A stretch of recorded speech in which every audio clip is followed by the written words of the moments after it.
Hello বন্ধুরা, আমরা মানুষজাতি মহাকাশের কেবলমাত্র পৃথিবী নামক এই একটি গ্রহতে বাস করছি। আর এই একটি গ্রহের সম্পূর্ণ রহস্যই তো মানুষ হয়তো বা কোনোদিনই উদ্ঘাটন করতে পারবে না। একজন ট্রাভেলার যদি তার সারা জীবন ব্যয় করে ট্রাভেল করার পেছনে, তারপরও এই গ্রহটির কিছু রহস্যই সে দেখতে পাবে। কারণ আমাদের পুরো পৃথিবী রহস্য দিয়ে ঘেরা। পৃথিবীর প্রতিটি প্রান্তে রয়েছে বিস্ময়। আর আমাদের এই পৃথিবীর বিষয়ে যদি আপনি আরেকটু বিস্মিত হতে চান, তবে আজকের ভিডিওটি সম্পূর্ণ দেখুন। কারণ আজকের ভিডিওতে আমরা দেখতে চলেছি পৃথিবীতে ঘটে যাওয়া এমনই কিছু প্রাকৃতিক ঘটনা এবং অবিস্মরণীয় স্থান, যেগুলো দেখলে আপনার মনে হবে যে আপনি আমাদের মহাকাশের অন্য কোনো গ্রহে ট্রাভেল করে এলেন। গ্রানায়ান্স বিচিং টু মেট অ্যান্ড লে এগস। বন্ধুরা, আপনারা যে দৃশ্যটি দেখতে পাচ্ছেন, এটা মেক্সিকো থেকে ক্যালিফোর্নিয়ার সমুদ্র তট জুড়ে বিস্তৃত। আর এই পুরো সমুদ্র তীর জুড়ে এই দুর্লভ মাছগুলো একত্রিত হয়। এই মাছগুলো তখনই কেবল সমুদ্রের তীরে এসে ভিড় জমায় যখন ফুল মুন থাকে অথবা নিউ মুন শুরু হয়। এগুলো খুবই দুর্লভ প্রজাতির মাছ। আর বছরের নির্দিষ্ট কিছু সময় মাছগুলো এখানে আসে ডিম পাড়ার জন্য। প্রতিটি মাছ প্রায় 3600 ডিম পাড়ে। ক্যালিফোর্নিয়ার এই অংশের স্থানীয় বাসিন্দারা মাঝে মধ্যে এখানে এসে মাছগুলোকে ধরে নিয়ে যায় রান্না করে খাওয়ার জন্য, যা একেবারেই অনুচিত, কারণ এই মাছগুলো খুবই দুর্লভ প্রজাতির মাছ। বলা চলে পৃথিবীর মধ্যে এই মাছগুলো এভাবে একত্রিত হওয়া কেবলমাত্র এই সমুদ্র তটেই দেখতে পাওয়া যায়। তবে মাঝে মধ্যে প্যাসিফিক বিচগুলোতেও দেখতে পাওয়া যায়, আর এটা দেখতেও মাইন্ড ব্লোয়িং।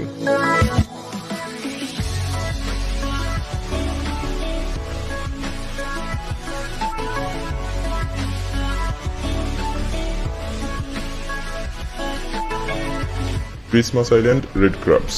বন্ধুরা, কাঁকড়ার চিমটা কি কখনো খেয়েছেন? অনেক ব্যথা দেয়, তাই না? একটা কাঁকড়ার চিমটায় এত ব্যথা। আর যদি আপনাকে এই বিচে ছেড়ে দেওয়া হয় তাহলে কেমন হবে? এই অবিশ্বাস্য দৃশ্যটি অস্ট্রেলিয়ার ক্রিসমাস দ্বীপের। এই দ্বীপের এমন নামকরণ করার অন্যতম কারণ হলো এই দ্বীপে বসবাসকারী মিলিয়ন মিলিয়ন কাঁকড়া বছরের বেশিরভাগ সময় জঙ্গলে মাটির গভীরে লুকিয়ে থাকে। কিন্তু বছরের নির্দিষ্ট সময়ে, যেমন অক্টোবর নভেম্বর মাসে, এই কাঁকড়াগুলো মাটির গভীর থেকে বের হয়ে এভাবে মাইগ্রেশন করতে সমুদ্র তীরে পৌঁছায়।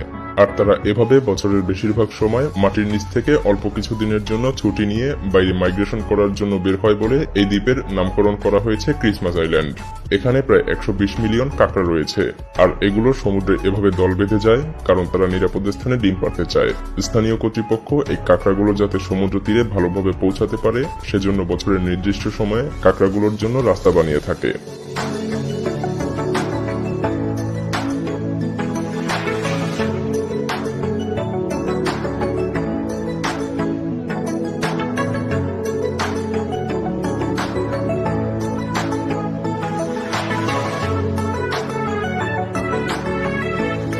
The internal flame falls. বন্ধুরা, আমরা তো এতদিন শুধুমাত্র ঝর্ণা দেখে এসেছি। এবার চলুন ঝর্ণার মধ্যে লুকায়িত আগুনের শিখা দেখে আসি। কল্পনা করা যায় একটি ঝর্ণার অভ্যন্তরে এভাবে একটি আগুনের শিখা বছরের পর বছর ধরে সবসময় জ্বলতে থাকে। আর এই আগুনের শিখার উচ্চতা প্রায় 20 সেন্টিমিটার। এই স্থানটির অবস্থান আমেরিকাতে। প্রতি বছর হাজার হাজার টুরিস্ট আসে এই অমীমাংসিত সৌন্দর্য পর্যবেক্ষণ করতে। এবার চলুন এভাবে আগুন জ্বলার কারণটা জেনে আসি। এই স্থানটির প্রায় 400 মিটার নিচে ন্যাচারাল গ্যাসের উৎস রয়েছে। আর এই 400 মিটার গভীরের স্থানটির নাম হলো রাইন স্টেট শেল।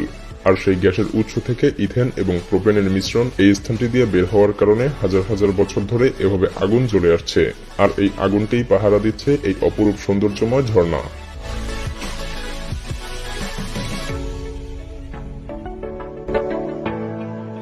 Spotted lake. বন্ধুরা, আপনারা যে রং বেরঙের স্পটেড লেক দেখতে পাচ্ছেন, এটা ব্রিটিশ কলম্বিয়া এবং কানাডার কিছু অঞ্চল জুড়ে বিস্তৃত। এটি দেখতে যদিও মনে হয় এটা পৃথিবীর বাইরের কোনো দৃশ্য, কিন্তু না, এটা আমাদের পৃথিবীতে অবস্থিত। আর এই বহু রঙের রঙিন স্পটগুলোর কিছু ইতিহাসও রয়েছে।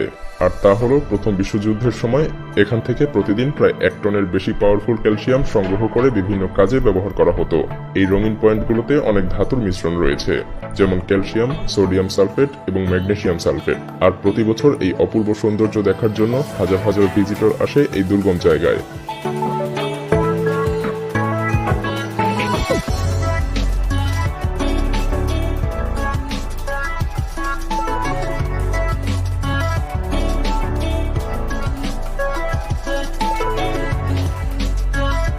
লাস বোলাস। বন্ধুরা, আপনারা যে বলগুলো দেখতে পাচ্ছেন এই বলগুলোর অবস্থান কোস্টারিকার একটি দুর্গম জায়গায়, যেখানে এরকম ছোট বড় প্রায় 300 পাথরের তৈরি গোলাকার বল ছড়িয়ে ছিটিয়ে রয়েছে। এগুলোর আয়তন কয়েক সেন্টিমিটার থেকে 5 থেকে 6 ডায়ামিটার পর্যন্ত রয়েছে। বিজ্ঞানীরা গবেষণা করে দেখেছে এই পাথরগুলোর বয়স 200 বিসিরও পূর্বে, অর্থাৎ 200 খ্রিস্টপূর্বাব্দের আগে এই বলগুলো তৈরি করা হয়েছিল। এই বলগুলোর মধ্যে কিছু বল রয়েছে যেগুলোর ওজন 15 টনের চাইতেও অনেক বেশি। বর্তমানে এই লাস বলাস কোস্টারিকার ন্যাশনাল সিম্বল হিসেবেও ব্যবহৃত হয়ে আসছে। Lenticular clouds. বন্ধুরা, আমরা তো এতদিন অনেক রং বেরঙের মেঘ দেখেছি, এবার চলুন লেন্টিকুলার মেঘ দেখে আসি।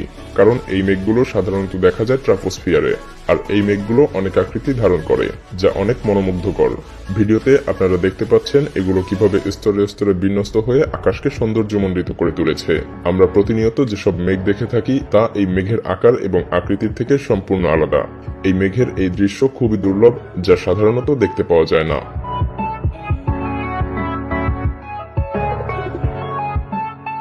বাইগন পাইপস। বন্ধুরা, এগুলো দেখতে পাইপের মতোই, তাই এগুলোর এমন নাম দেয়া হয়েছে। আর এই স্থানটি চীনে অবস্থিত। এটা দেখে যে কেউ কনফিউশনে পড়ে যাবে যে এটা কোনো ন্যাচারাল ফিনোমিনা, নাকি হাজার হাজার বছর আগে বসবাসকারী মানুষের হাত দিয়ে বানানো কোনো নিদর্শন, নাকি এগুলো এলিয়েনের তৈরি। কারণ এগুলোর কাঠামো দেখতে প্রায় এলিয়েনের প্লাম্বিং সিস্টেমের মতো। তাছাড়া আরো অবাক করা তথ্য হলো এই পাইপগুলো তৈরি করা হয়েছে 92% কমন ম্যাটেরিয়ালস দিয়ে, আর বাদবাকি 8% বিজ্ঞানীদের কাছে রহস্যময় ম্যাটেরিয়ালস, যার ব্যাখ্যা বিজ্ঞানীরা আজও খুঁজে চলেছে। তাছাড়া এখানে ডাইনোসরের ফসিলও পাওয়া গিয়েছে। এটা কি মানুষের তৈরি নাকি প্রাকৃতিকভাবে সৃষ্টি হয়েছে তার যুক্তিযুক্ত ব্যাখ্যা বিজ্ঞানীরা এখনো খুঁজে পায়নি। তবে বেশিরভাগ গবেষকেরা ধারণা করে এখানে লক্ষ লক্ষ বছর ধরে গাছগুলো চাপা পড়েছিল, আর তাই আজ গাছগুলোর এমন আকৃতি হয়েছে।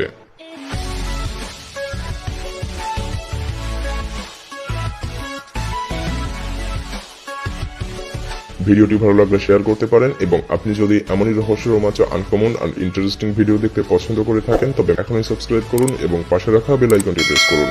তো দেখা হচ্ছে আগামী এপিসোডে। ততক্ষণ পর্যন্ত ভালো থাকবেন। ধন্যবাদ।